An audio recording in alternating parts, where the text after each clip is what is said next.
This is part of the LeadCorp Learning Commune free webinar series.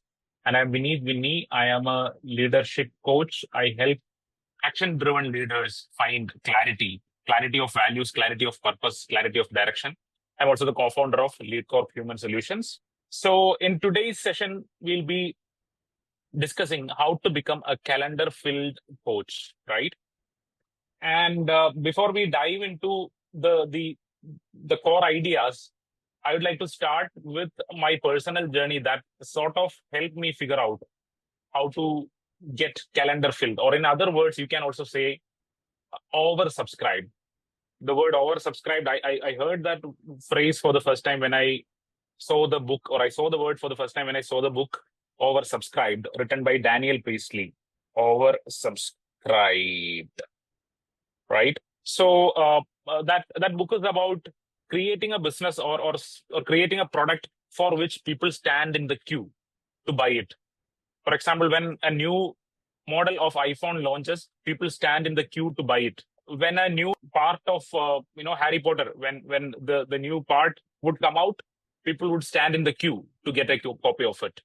And not everyone will get a copy of it. So there is more demand and less supply. So if your product, if your service has more demand and less supply, you can call your product oversubscribed product. In terms of coaching and training, a time when your calendar is filled, you cannot take up more clients, right? So a coach or a trainer is oversubscribed when the calendar is filled. That's why I call it the calendar filled coach or the calendar filled trainer. When you have more than enough assignments or engagements so that you can't take up a new engagement. So how to get to that point where you have more than enough engagements? And it's not just about the revenue. It's not just about the income. It's not just about the profit. It's about the luxury of being able to say no to a wrong client, right? A client who is not aligned with your values, a client who is not aligned with your vision, a client you don't want to help for ethical reasons or value conflict. When your calendar is not filled, what happens is that you have a temptation. So filling your calendar with the right kind of clients. So my journey into this world, it's also the world of sales, because it's not just the core skill of coaching and training that helps you become a calendar filled coach or the calendar filled trainer. It's also the sales skill, the client relation skills. Those are the sort of skills that helps you get there. Until the early 2024, I looked at myself as a coach. That was the first and last thing I was. But that is when I ended up being part of a startup that is related to travel. And you could also say somehow it is somehow connected with hospitality and travel. So there was this startup, and that was when I encountered the philosophy of startup, how you run a startup or how you found a startup. So a couple of things about startup, because it also applies to our coaching or training business, whether you are doing it as a freelancer, whether you are trying to build an organization. In whichever case, it helps us to understand a little bit about a startup ecosystem. So in the startup ecosystem, the co-founders do almost everything. You don't hire until your back breaks, right? You can't do things anymore. You clean the floor, you clean the washroom, you enter the data, you keep the accounts, you do the sales, you do the marketing. Everything is done by the founders. If there are 3 co-founders for a startup, they divide between them the task. And when they can't manage things themselves, they hire new people. When the system is about to break, that's when they hire, at least in the early days. So what happened was that the role I had in the primary role I had in the startup was about it revolved around culture, team building and stuff. But I was a co-founder, so I had to do everything like my other co-founders. So what happened was we had to test some routes across Kerala where we could unroll our startup for the first time. So what happened was that we had to just go to homes, ring their bells, and just pitch our ideas right away to random strangers. It's like making cold calls. So we had to tell them the story. We would ring the bell, somebody would come out who didn't know us. So there was this one house when we entered the compound, and when we rang the bell, somebody just rushed out really fast. And we thought that they thought we were thieves or something, that they were, because we 3 of us were there. But they ran, the person, he ran past us, and he was running to the one side of the home, and he was coming back with a dog, right? The pet dog there. So when he rang the bell, he realized that the dog was unhinged, so it might attack us. So he wanted to protect us, so he was running to the side. So we had experiences like this. So the basic idea is that we had to pitch the idea. So this is the idea. Are you interested in this? Would you like to be part of the first group of families that that build the startup? So we had to go to random strangers and pitch these ideas. And some people would just look at with so much hatred, like we were disturbing them at the wrong times, maybe when they were having the family time. Uh, uh, some people would look at us with suspicion. And in this particular stretch of Kerala, most of the homes had only elder parents, dads and moms. Most of the kids were in the Canada. This is in this Muatupura side, where most of the kids are in Canada, Australia, European, and other English speaking countries. So only elder parents were there. So they looked at up with suspicion, and some of us looked at us with pitiful. That pitiful look was there in their faces.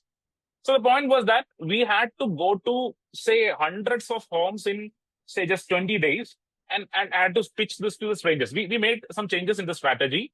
We eventually we started to make appointments instead of going and directly pitching. We would just go there, ring the bell, and tell them, make our pitch, explain our pitch in just 30 seconds. Like, it's called the elevator pitch, a pitch of your product or service that you make in, say, 30 seconds or less than 1 minute in just 3-4 lines.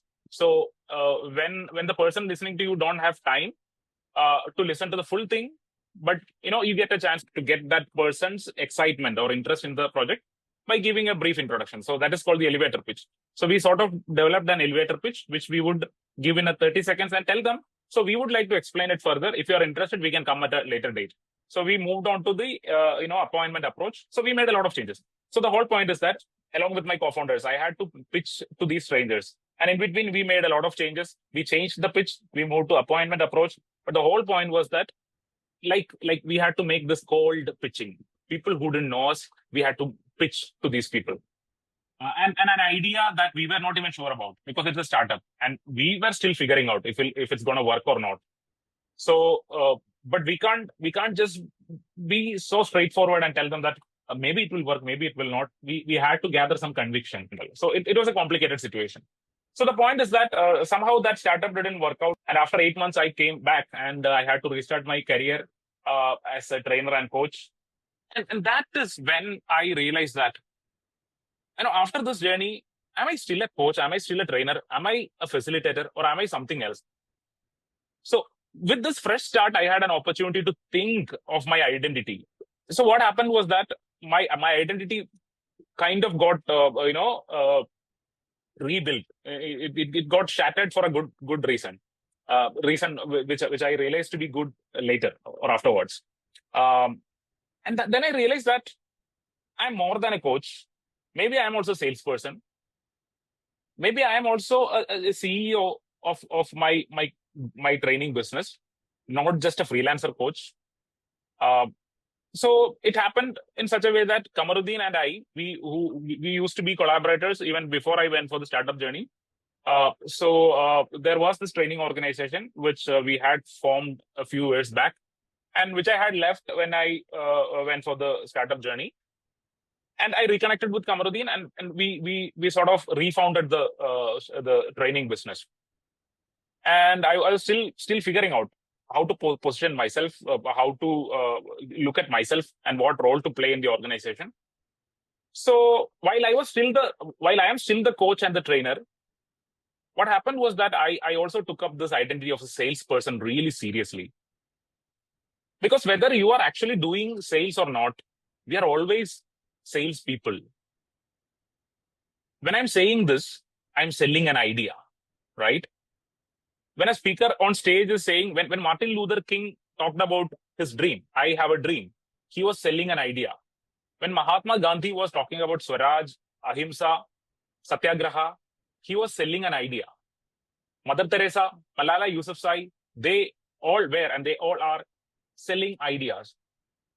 And in English, they use the exact phrase to sell an idea, or he bought it or he didn't buy it, right? In English, they use the exact phrase to buy that idea, to buy or to buy into that idea, right?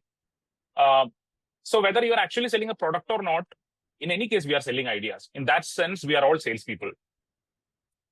So now fast forward by say 6 months, and right now we are conducting a big training program in Cochin this month, May 24th and 25th. We have done many B2C events before earlier, but mostly our revenue and our business mostly came from B2B trainings that we conduct for corporate organizations, earlier educational institutions as well. But some B2C programs were also there.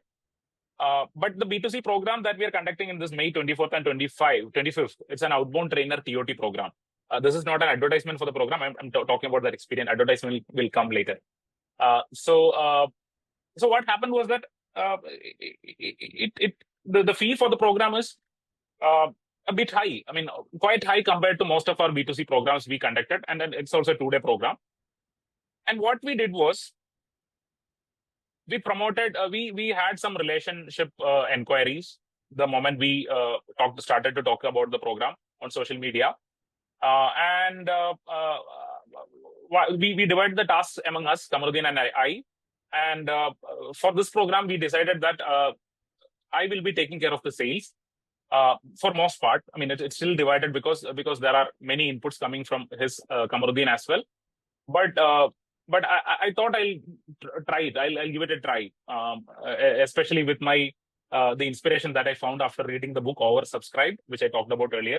For those who came late, I'll just type it again here. Oversubscribed by Daniel Priestley, Oversubscribed. And another book called 100 Million Offers. 100 Million Offers by Alex Hormozy, another book. And I was always interested in sales, theoretically, not practically. I didn't have any experience, not even selling a bathing soap or toilet soap, right? And that me right now this month was selling something which is more than 10,000 rupees worth. So I thought I'll give it a try. But when I realized that I am also a salesperson, that's mostly theoretically and philosophically. I didn't have any practical experience. So how would I do sales, being a coach and trainer? So what I did was that I didn't become a salesperson. Instead I became a coach, actually a coach, and designed our sales calls in such a way that it's not a sales call, it's a coaching call. It's a discovery call, right? And we had some relationship inquiries, somewhere around 20 to 30. And some of them were already ready to join because they were part of our webinars. They knew us, they trusted us. They had attended some of our smaller programs. So there was this trust. And from those around 35 people, somewhere around 10 people joined. Now we generated some leads on Facebook. Now these are cold calls, right? I didn't know these people. These people didn't know us. These people didn't know our organization. These people didn't know our work. But the only thing was that we were promoting this from our Facebook page and Instagram page. And when they click on the page, they can see the work that we had done. So some content was there. Some of the trainings we had conducted, it was displayed there. That was there. So they can see our body of work. But these were still cold calls. So what I did was, instead of looking at it as a sales call, I looked at it as a discovery call. Like most coaches conduct, even I myself as a coach conduct discovery calls for my potential clients. So even for this training program, I looked at it as for around 80 people that we got as leads. There were many people with whom I talked for about 20 minutes. 20 minutes would be my average timing for a call, 20 minutes. And there was a call yesterday that I made that went on for 1 hour, 30 minutes. So sometimes your 1 hour, 30-minute call would not get closed at that point. Maybe they'll come back and buy something else later. Sometimes your 3-minute call can come to, there have been some calls, like around 2-3 admissions came from just 3-4 minute calls. But most of the calls, yesterday, 2 people, they joined together for the program. And I talked to them on phone for about both of them combined, and another friend of them whom they wanted me to call because that person might be interested. So with whom included, I talked to all three of them on call for around, say, 1 hour, 20 minutes just on call, right? And on WhatsApp message, we had exchanged many voice messages and text messages. So I would just like to conclude that my personal experience part there. Now we'll come to some general ideas that I would like to extract from this, and plus some extra ideas. So the basic idea is that if you are a coach and if you are a trainer, are you just a trainer? And just by being a trainer, can you survive? And this is my assumption, this is my understanding, or I would say my thesis. And I'm still working on it. So a lot of facilitators, a lot of coaches struggle, not because they lack facilitation skills. There are people who lack facilitation skills and are struggling, and there are people who have been successful for some time at least, while lacking great facilitation skills. That's also there. But I'm talking about people who struggle. So it's not usually because, or a lot of times it's not because they lack the facilitation skills. It's usually because they lack the complementary skills, the sales skills, the client relation skills, and the operational skills of preparing proposal, preparing reports, all these things. Because if you're a freelance trainer, you are an individual and you have to do everything, right? And for most of us, that's challenging because especially if you are say 30 plus. I'm 36 myself. If you're 30 plus, we all have our own career identities. 30 plus or 35 plus, we connect ourselves with a particular career. Our younger generation, Gen Z, and probably the growing up Gen Alpha are probably going to be different as well. Gen Z, they don't connect too much with a particular career identity. They are more fluid. They're more flexible in terms of their career identity, and they look at the world and they see things and they go that way. They try and they go this way and they try, right? So and people criticize them for that as well. And like every generation, they have their merits and demerits. That's a different discussion. So we get stuck with our particular identity, and we say that I'm a coach to begin with, and it ends there. I'm a coach, and that's it, right? So the point is that we struggle. Most of us struggle because of the sales skills. And so one question here. Just forget about selling your training business, your freelance training service, or your organization's training. But in your life, even if you hate training, even if you hate selling, you would have sold something. Just today, I sold my son's school, for example. I put it up as my status. If you live around Cortical, this is the school I recommend, right? My son studies there. So whether I am a salesperson or not, I would do that because it's a school that I believe in. I send my son there, and I hope, I believe that it's good, for kids. If people send their kids there, they'll get benefit. Sometimes you say that, oh, I bought iPhone 16. It's great. You buy it. It's amazing.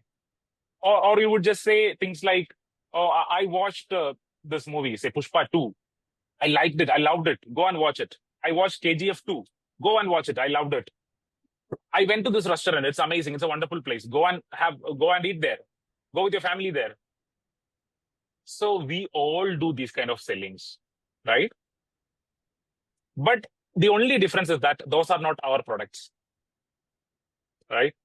When something is not our product, it's really easier for us to sell because we think it's unselfish. It's not selfish. It's not selfish to say that iPhone 16 is great. Go and buy it. Or Samsung S25 is great. Go and buy it. It's unselfish because it's not your product, right? And that's why we have, and why do we have that perception? Why do we think so? Because we think that selling is an evil process, an evil act, right? It's a bad thing to sell. It's not culturally, it's not good to sell. It's a bad thing because you have selfish motives. And that is the wrong perspective that stops us, whether you're a trainer or coach or a freelance graphic designer or a freelance web developer, or running any kind of business. For instance, we are being stopped from selling because we think it's a selfish act and it's an evil act.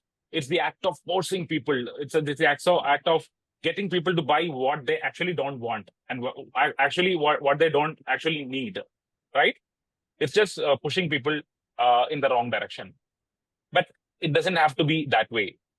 So that is one perspective change to begin with. That is one perspective change that we need to have. So, and it can be really easy, especially if you're a freelancer. If you're a freelancer, the good thing is that you are the only one who is designing the product. You have total control over product design.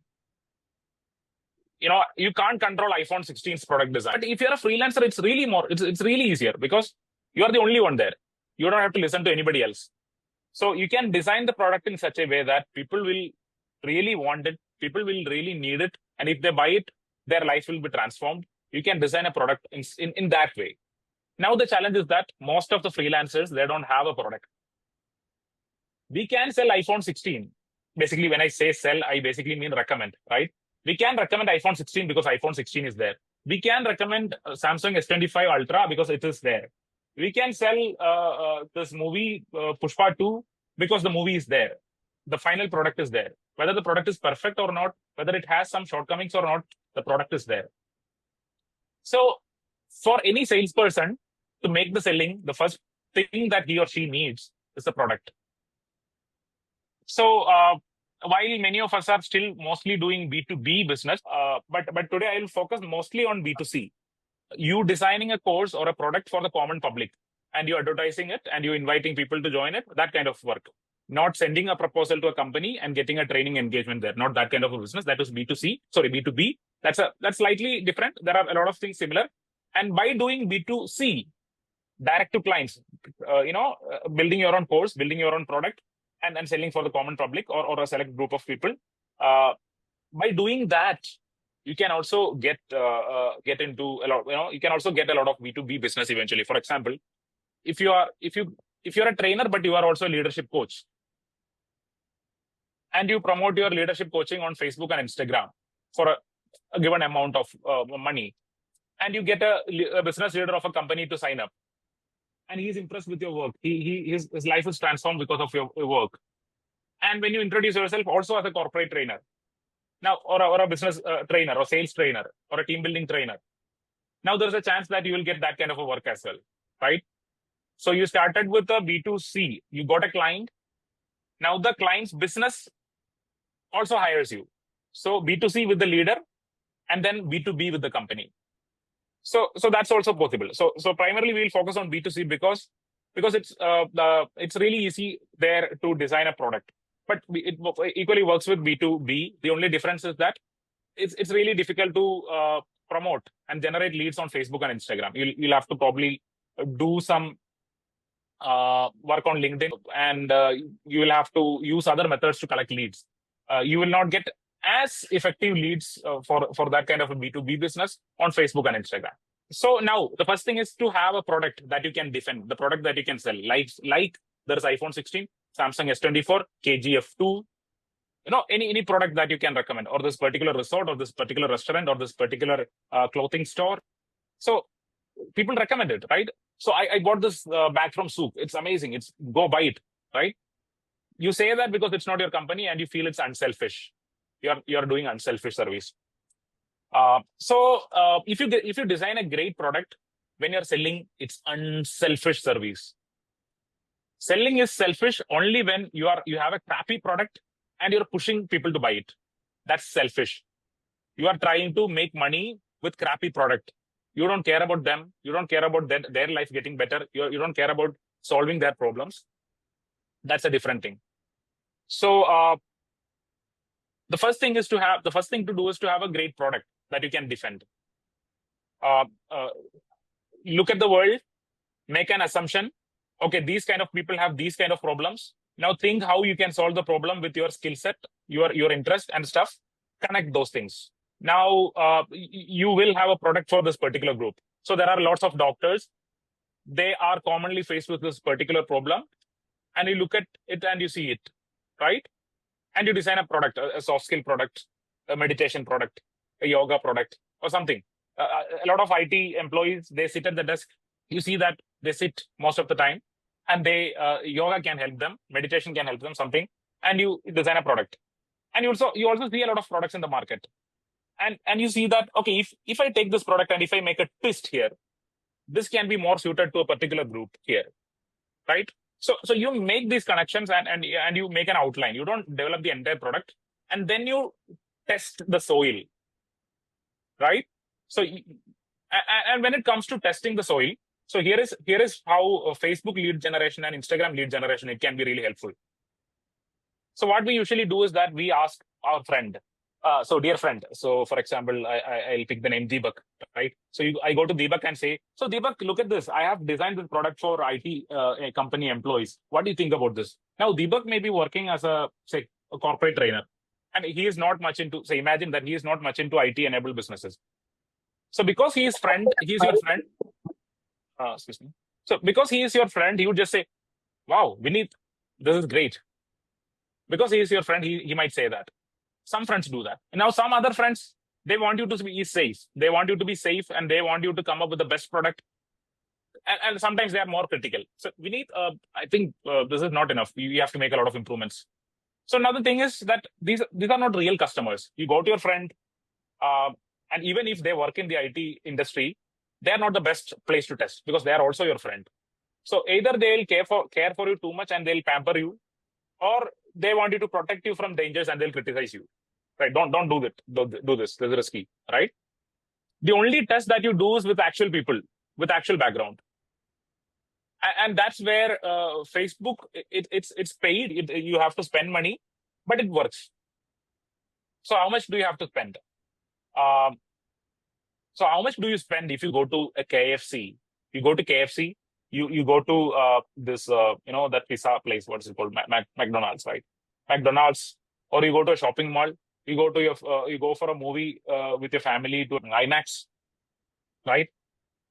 So imagine that you spend 1,500 rupees at a KFC or watching a movie. With that 1,500 rupees, or with that 1,000 rupees, you can do a lot with Facebook leads.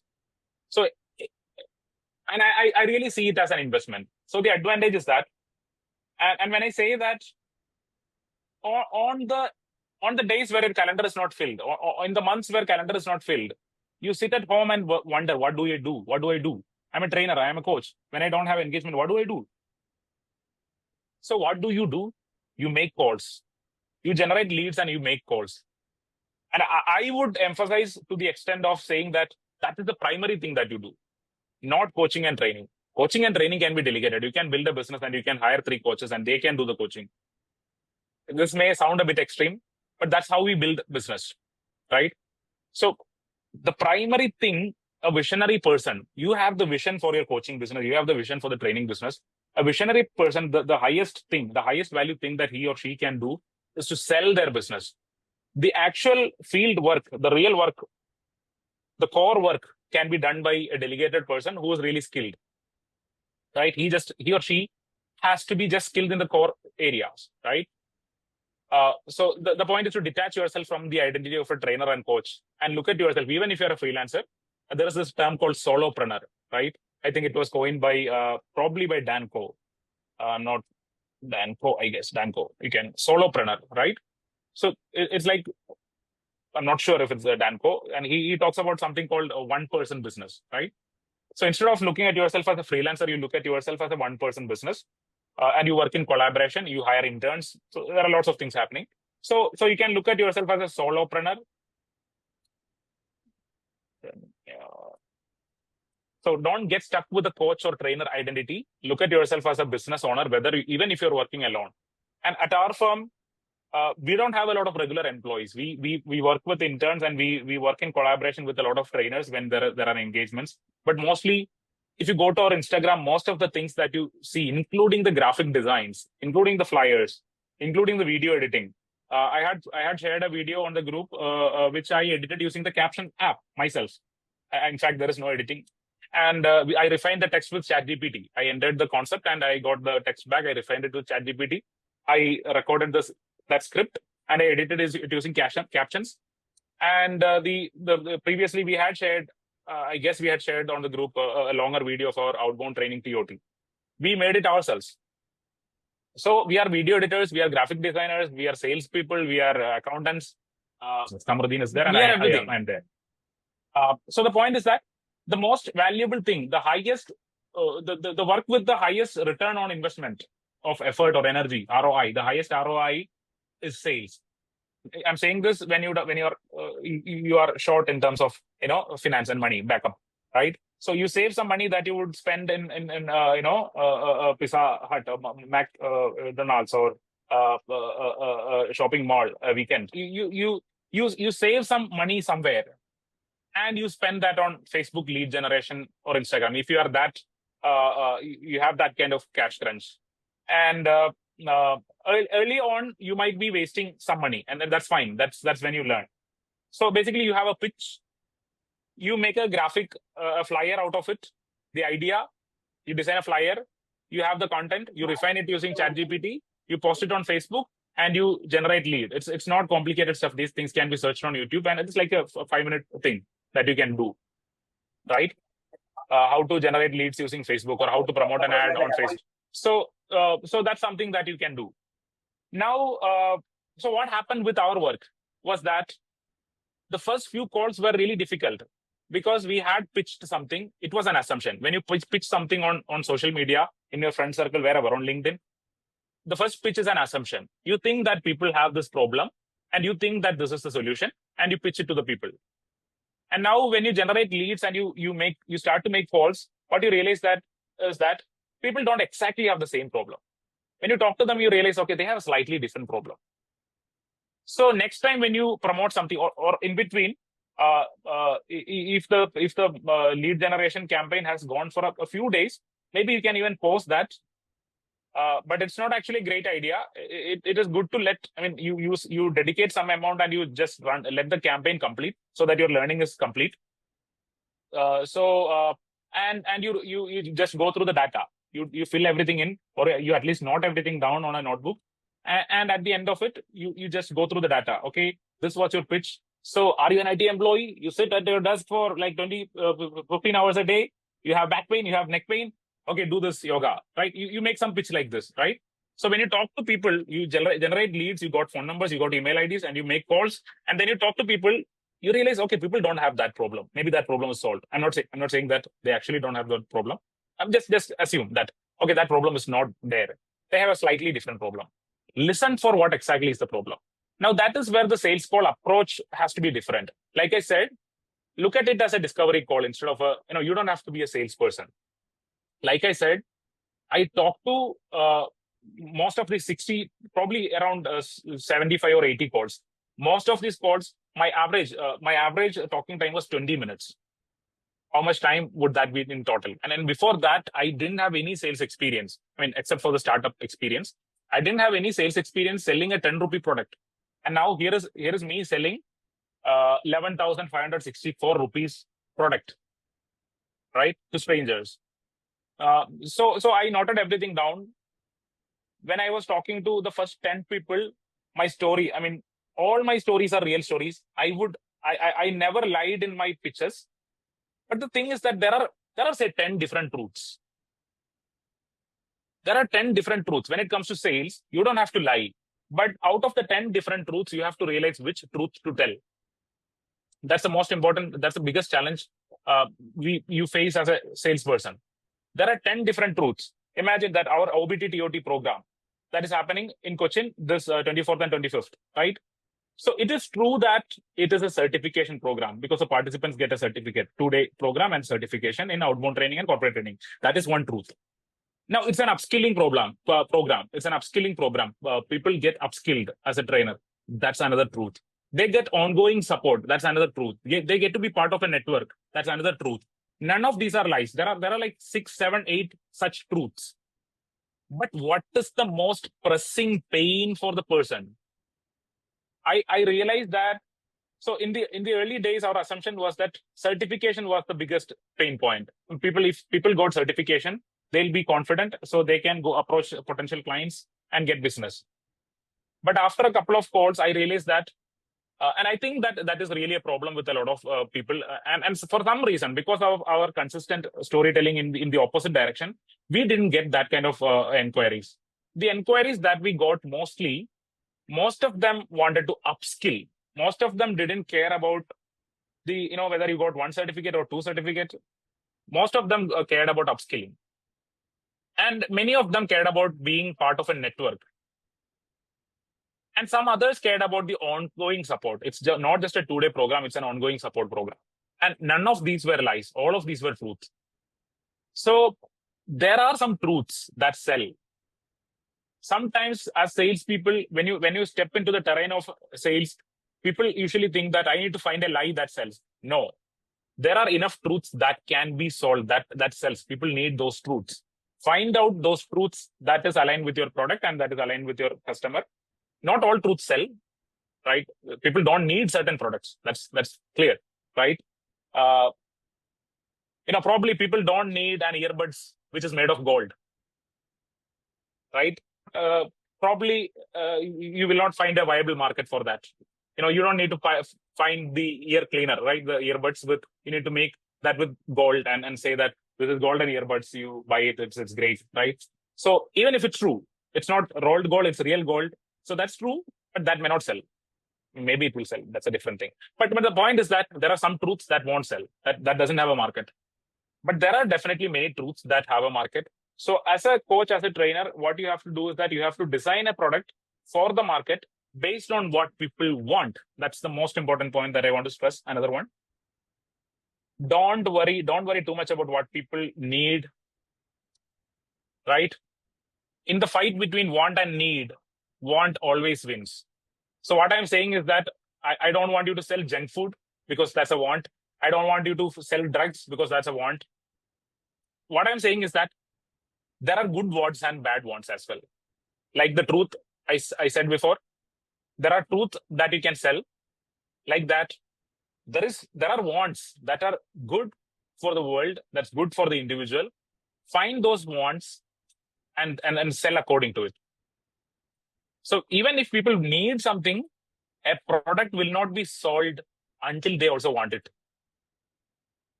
Imagine we need a health improvement. Our doctor said that your blood result shows this. So you need to improve your health. Now health improvement is a need. But some people would just go on with the same lifestyle. Some people would make the change. What's the difference between the one who goes with the same lifestyle and the one who makes the change? The only differentiating factor is want, right? So want is when you make the change, not need. Need, there is potential for change. You make a decision when you need it. Some people stick on with the same thing even when they need it. And only those people who also want a change, they will make the decision. A lot of people need to eat healthy. A lot of people need to go to gym. A lot of people need to go for evening walk. But the only people who go for that is the one who also want it. Unless you want it, you won't. A lot of us need to read books, but the only people who would read books are the ones who want it. A lot of people need to attend webinars and workshops, some kind of a learning platform. The only people who join are the one who want it, whether you want to be a part or not, right? So want is the ultimate thing. So what is the change that people want? People don't buy what you want to sell. This can be a little controversial. People buy what others want to buy, right? So again, this is not about tactics. This is about psychology. So when people see a queue in front of your shop, more and more people want to queue up. People see a lot of cars parked in front of a restaurant. More and more people want to come there with the cars. Even if it's crowded, they'll find a place and just somehow slide in their car in there and enter the restaurant, or they'll park away and enter the restaurant. In Calicut, there is this restaurant where you go and park a car somewhere and you take an auto from there to the restaurant, and the auto ride is free, provided for by the restaurant, right? You have no place because there is no nearby parking spaces, but it's still crowded. Why people take the inconvenience? Why people go through all the difficulty just to eat food there? Because more and more people are doing it. So people buy what other people also want. That is the psychology.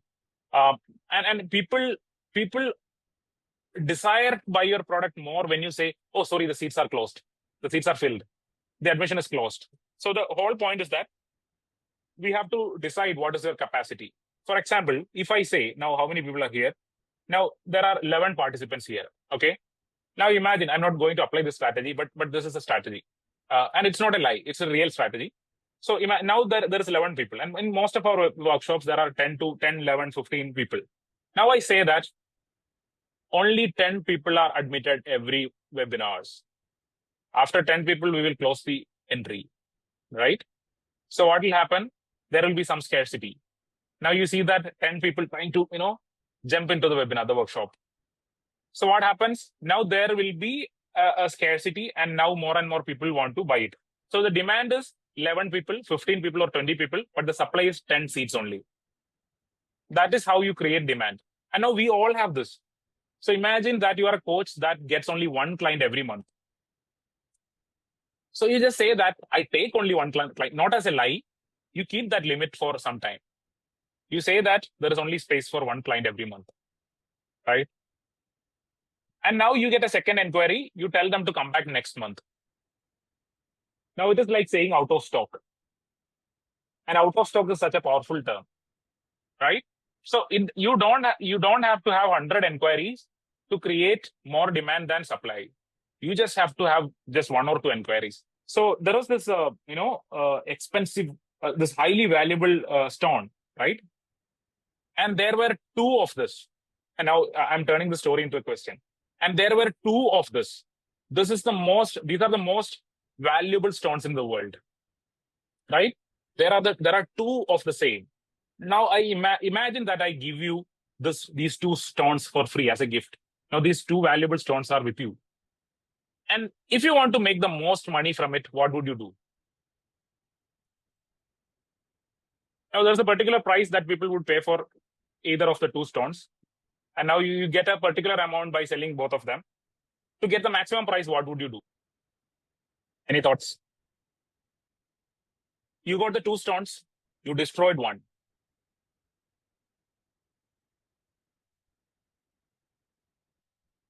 Now what will happen? Now there is only one valuable stone in this world, only one. Now if you go to an auction, you will get even 10 times value. When you have 2 stones and say, imagine that each of the stones are 10 lakh rupees worth. They are the rarest, only 2 are there. Each of them are 10 lakhs rupees worth. And you sell one for 10 lakh and you sell one for 10 lakh. Now 2 of them are there, right? So the story is that you destroy one. Now the other one is worth probably say 1 crore or something. Now there is only one in the world. There is only one in the world. When you have 2 and if you sell one, there are still 2, just that one is with you and one is with some other person. But there are 2 in the world. If you get 2 of them and if you destroy one, there is only one in the world, right? So more demand and less supply. You can create that even if you have just 1 client or 5 clients or 10 clients. So we need to figure out what is our capacity for this month, what is our capacity for a week, what is our capacity for a day, and set the bar a little low, right? I take up only 2 training engagements per week. You already get 3 inquiries, but you say that I take up only 2 engagements. I mean, these are not like cut and fast, fixed rules, but just think about the idea, think about the possibility. And these are not lies. These are real things. These are real capacity you are setting for yourself. And you are not cheating people because you will not break the rule. When you say that I will take only 2 engagements per week, for now, you only take 2. You don't say that and then you get an attractive offer and you don't take it. You don't take it up, right? Because that breaks the rule. And now you are a fraudster, right? You are lying. So create genuine demand because the supply is less. So that is one approach to become. So these are basically the approach to become oversubscribed coaches or trainers or calendar fill coaches or trainers. So basically one thing is that you need to have a product and you need to have a pitch, which is an assumption, or it can be, you can also look at it the other way around. You look at the world and see that there's a problem and you make a pitch out of it. You say that this world has this problem, I have the solution. That's the story. You haven't designed the product yet. Now you also design a product And sometimes you test the pitch by creating a graphic design and promoting it on Facebook and Instagram while you are still yet to design the product fully, because it's a soft skill program. It's and people, even some of the greatest startups tested their products this way. They tested the idea first, because you don't waste your energy into designing the product. You test whether the pitch has a market. And when you realize that there's a market, you go to the designing part. Or sometimes you start with a minimal framework and you pitch it, and then you design the product more. You make it elaborate, you make it better. You also refine the pitch, right? So you test it on social media. Don't just test it with your mom and your grandmom. There is something called in the startup, there is something called the mom test. That is something which is not helpful, because if you ask your mom, I have come up with this product, what do you think about it? Most moms would say, oh, that's great, just go ahead. So don't test with your mom, don't test with your grandma. Grandma will be even more kind. She would say, whatever you come up with, oh, that's a great product, you are wonderful, right? And now you believe it and you go to people with the final design product. You waste your energy, right? So test the pitch with the common public, the real public, collect data, call them, talk to them. Forget that you have to be a salesperson. You can be a coach on the call. You listen to their problems. You listen very carefully. Don't be defensive. Don't be offensive. Just listen to them and speak with the genuine interest of helping them with your product, right? Because you have designed a helpful product. And now more demand than supply. Decide your capacity up to which you will sell, beyond which you will say out of stock, or the admission closed or whatever. Decide what it is and say that for real. Don't change it in between. A lead generation. Now everything now lies on the customer and his or her delight, right? Now in the book Oversubscribed, there is an idea that the author discusses. The author Daniel Paisley talks about an idea. When a customer purchases from you, he or she can three different kind of energy. One is upward energy, two is downward energy, three is sideways energy. So this is like a downward energy is dissatisfied. Your customer is dissatisfied, and it's obvious that it's not at all desirable, right? And the interesting thing is that now he talks about the sideways energy.